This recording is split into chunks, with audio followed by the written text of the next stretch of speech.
প্রথম দিনই উত্তপ্ত হয়ে উঠল ত্রয়োদশ জাতীয় সংসদ অধিবেশন।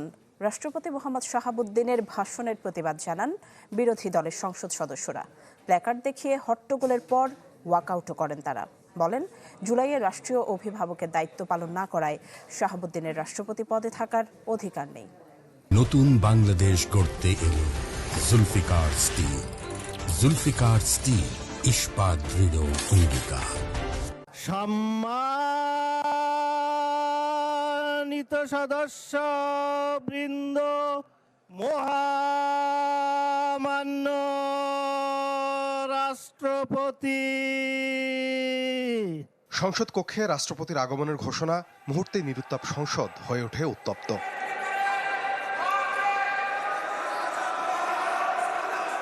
রাষ্ট্রপতি মোহাম্মদ শাহাবুদ্দিন ফ্যাসিবাদের দোসর এমন আপত্তি তুলে কদিন আগে থেকেই প্রথম অধিবেশনে বর্তমান রাষ্ট্রপ্রধানের প্রথমাফিক বক্তব্যের বিরোধিতা করে আসছিল জামায়াত সহ সংসদের বিরোধী জোট। তবে ত্রয়োদশ জাতীয় সংসদের প্রথম অধিবেশনের শেষ ভাগে প্রতিবাদের যে রূপ দেখা গেল তা এক প্রকার নজিরবিহীন।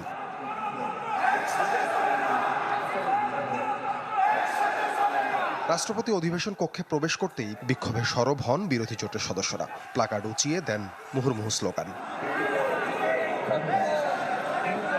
প্রতিবাদ আর বিক্ষোভের মধ্যেই বক্তব্য শুরু করেন রাষ্ট্রপতি। সিট ছেড়ে উঠে এসে বিরোধীরা প্রকাশ করেন ক্ষুব্ধ প্রতিক্রিয়া। এক পর্যায়ে বের হয়ে যান অধিবেশন কক্ষ থেকে। পরে দীর্ঘ বক্তব্য রাখেন মোহাম্মদ শাহাবুদ্দিন। বক্তব্যে স্থান পায় গেল ১.৫ দশকের ফ্যাসিবাদী নিপীড়নের প্রতিচ্ছবি।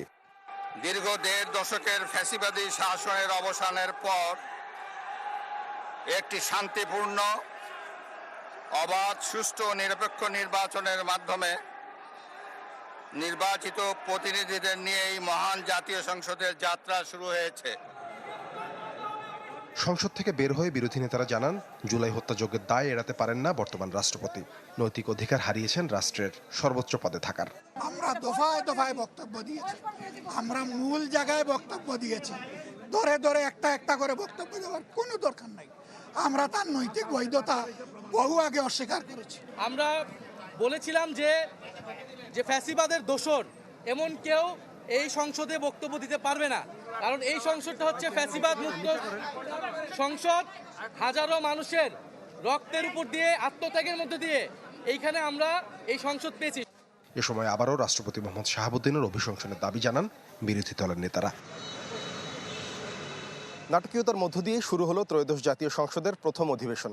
প্রথম দিনই সাক্ষী হলো বিরোধীদের সংসদ বয়কটের। এখন দেখার বিষয়, সরকার এবং বিরোধীদের মত দ্বিমতের মধ্যে কতটা ফলপ্রসূ হয় এবারের সংসদের অধিবেশন।